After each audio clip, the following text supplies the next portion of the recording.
How do you keep yourself motivated? I think I would always wake up every morning and look at it as a new day. And I had very bad in terms of pain pre or post surgery. Then the fact that I had put on weight and I get back to swimming. Similarly, when I decided to retire, as a sports person, you see this whether it's a Sachin Tendulkar or a Leander Pace. You're so many years in the sport that kind of defines you. So to kind of build yourself up from the beginning, and you're an athlete yourself. An amazing rally driver, so you understand how being out of your sport puts you in a whole different zone. But I think for me, it really challenged me. So during the tough times when I had just started teaching, in those days we didn't have many heated pools, so I would only earn during summer months. Again, monsoon would hit our revenue. Then in winter we really couldn't coach much. But I really kept the faith. I believe that people really need to learn swimming. I'm going to stick to this no matter what. And it was just me running around. Then my parents and my sister said, why don't we also join in? So I think definitely family support is one thing that helped. But also having that, never say die mindset, which I think comes from being a sports person. Which is why even now when I go to schools or I talk to parents of swimmers, I say don't always focus on getting medals. That's not all that sports can bring your kids. Because some kids not every kid will get to the Olympics or win state medals. It's more about what you can learn from sport, which is why both my girls have been in different sports from the time they're very young. It teaches you so much in terms of discipline, in terms of time management, even something as simple as confidence. I was this very quiet kid growing up who didn't have any friends in school. My dad would pick me up and see me talking to myself in a corner and he'd be a little worried. But it changed so much being a sports person. I wanted to lead my lane. I wanted to be a leader suddenly. I had a lot more confidence about myself. Even at the age of 15, 16, my dad would encourage me to go to these huge events where I'm the chief guest. I'm talking to groups of doctors, and he would help me prep for that and talk to them. So I think it was a combination of all these things which really helped me. And, later on, even say last, year before last when COVID hit and all the academies were shut, for almost a year and a half, swimming pools, I think, shut first and opened last. It was a very challenging time, so I think it was those qualities of being a sports person that helped me get through it and also helped me motivate, my coaches who worked with me, my husband who's my partner in my business. It kind of, even my kids, who were really upset about sitting at home. I think those qualities really helped me pull through the toughest of times. Fabulous.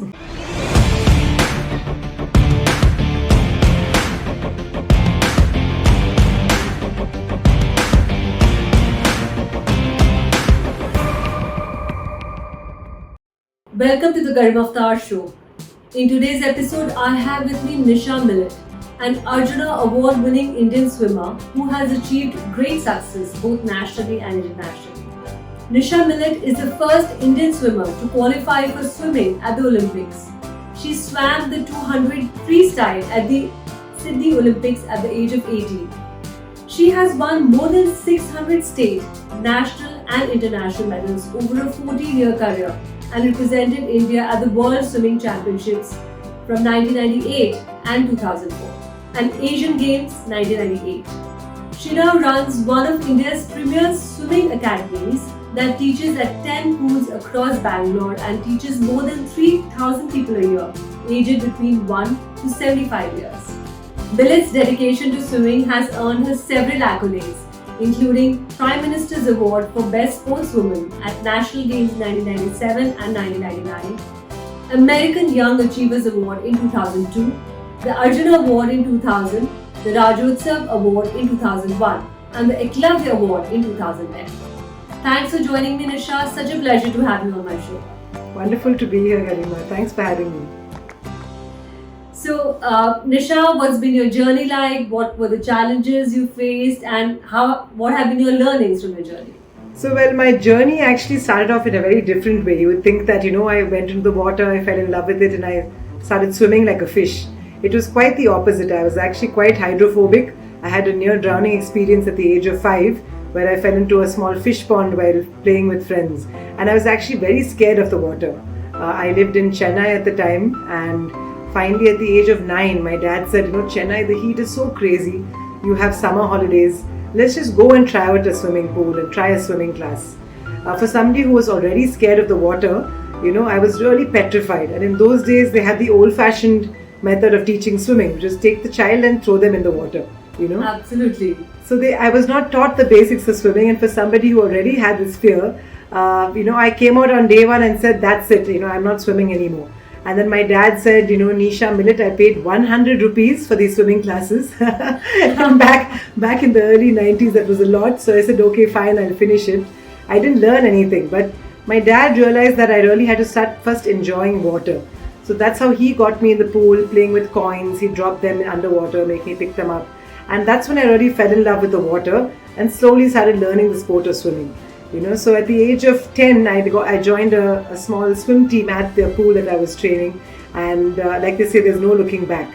I had a wonderful career where, we had really fun but also tiring and very disciplined days. I would wake up at 4:45 in the morning. At 5:15, we're at the pool. We do close to 6 to 8 kilometers of swimming in the morning. Wow. Then on the way to school, we'd quickly eat some idli vada or dosa or sandwich in the car on the way to school.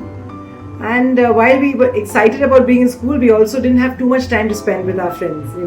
In lunch break, we'd quickly finish our homework because we go back in the evening to the pool. So after another grueling 2.5 or 3 hours of swimming in the evening, you get back home by 8 o'clock and you're in bed at 9. So we followed this routine for 6 days a week, and for the time I was 10 years old till I retired when I was about 22, 23. So it was a lot of dedication and hard work to get to my goals, for sure. Awesome. So what have been your learnings from your journey? I think it's mainly about dreaming big. Like I mentioned, I was just 9, I was all hydrophobic, and then I started learning, and then it happened to be the Barcelona Olympics in 1992. And I was just an average swimmer. I wasn't even a state level swimmer. And I saw the Olympics, the swimming events on TV. And I told my parents, I want to go to the Olympics. And the best gift that my parents could give me was say, of course, we are here to support you. And so many years later, at the age of 18, I made that dream come true. So I think the first belief I have is that if you have a big dream and you work really hard, throughout, there's nothing that can stop you. It's all about self-belief and of course the people that you surround yourself with. I was lucky to have, a really strong team in my corner. And people think of swimming as an individual sport, but really it's all about the team. Whether it's my teammates doing, 16 kilometers of swimming a day with me, whether it's my coach, whether my Indian coach, or when I went to Australia, I had a great Australian coach as well. But it's all these people, my parents, my sister who's also a competitive swimmer. I think it was the entire, ecosystem that surrounded me that helped me get to the 2000 Olympics for sure.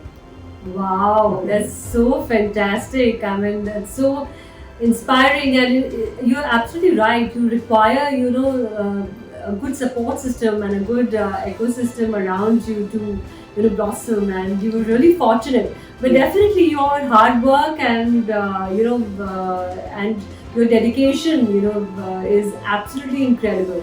So, any incident in your life that has changed the way of your thinking? I think it came around the time I was about 18. I had qualified for the Olympics. I went there and I was dreaming about the next Olympics. And the two things happened in that year. One is I started having some back pain. And as an athlete, you think of pain as a regular thing. Pain makes you stronger. And we thought it's just some good pain, for your muscles being tired or overworked. But it didn't go away. And after consulting with many doctors, they just could not find out what the problem was. I consulted doctors in Australia. Then I came back to India.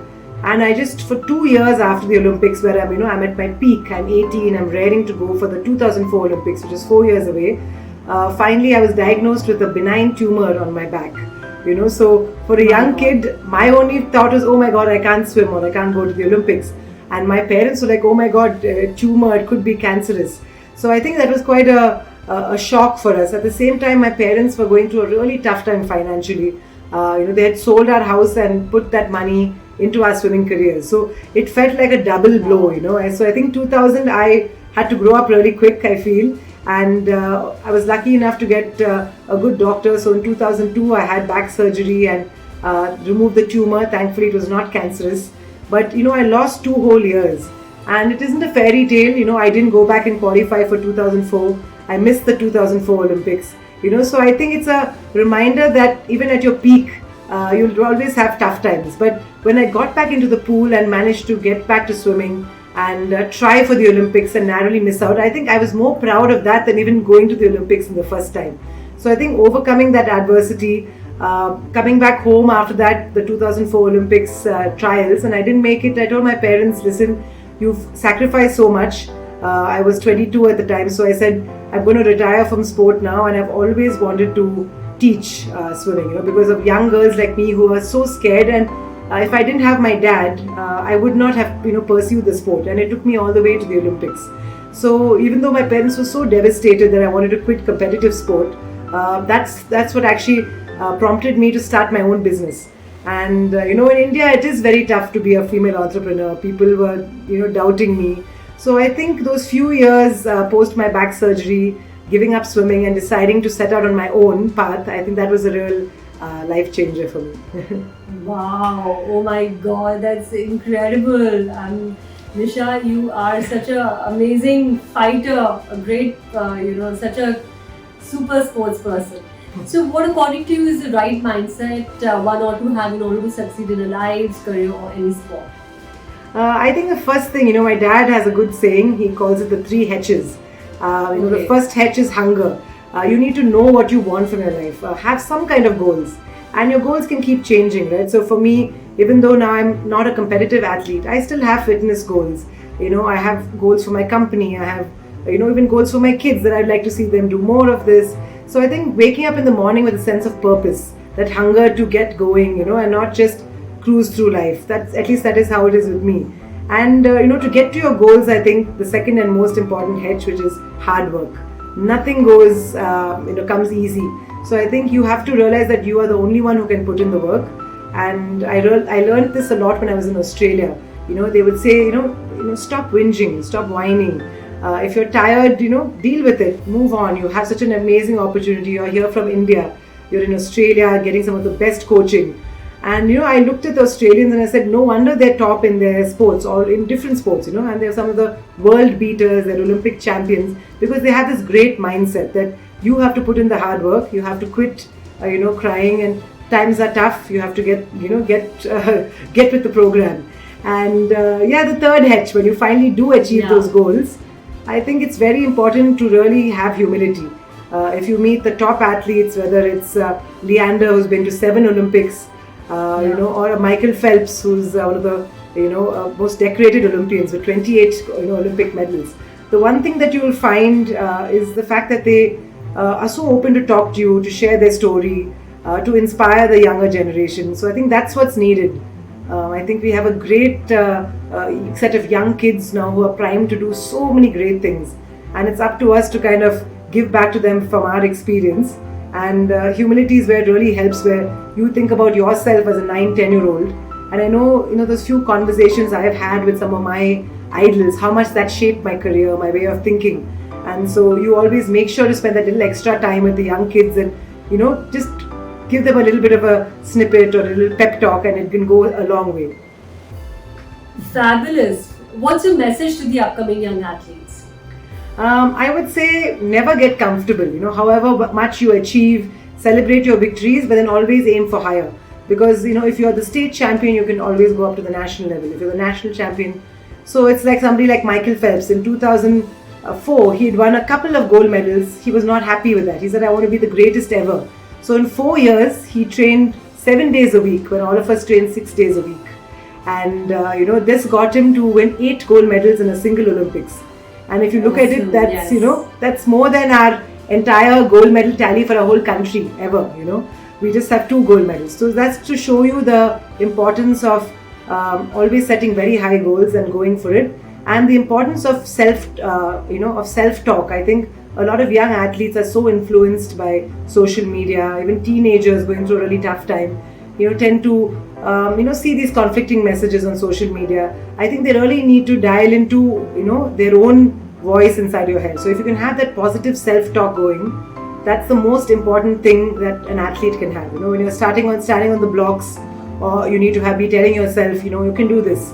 Same way, if you fail and you don't win a medal or you come last, you need to be the one telling yourself, I've got this, I need to work on something, I can get better. And as much as parents and coaches and your people surrounding you can help boost your spirits, I think it has to come from within. The desire to want to do better, and also the fact that you need to have that self-belief. Fabulous. Thank you so much. That's such a wonderful message.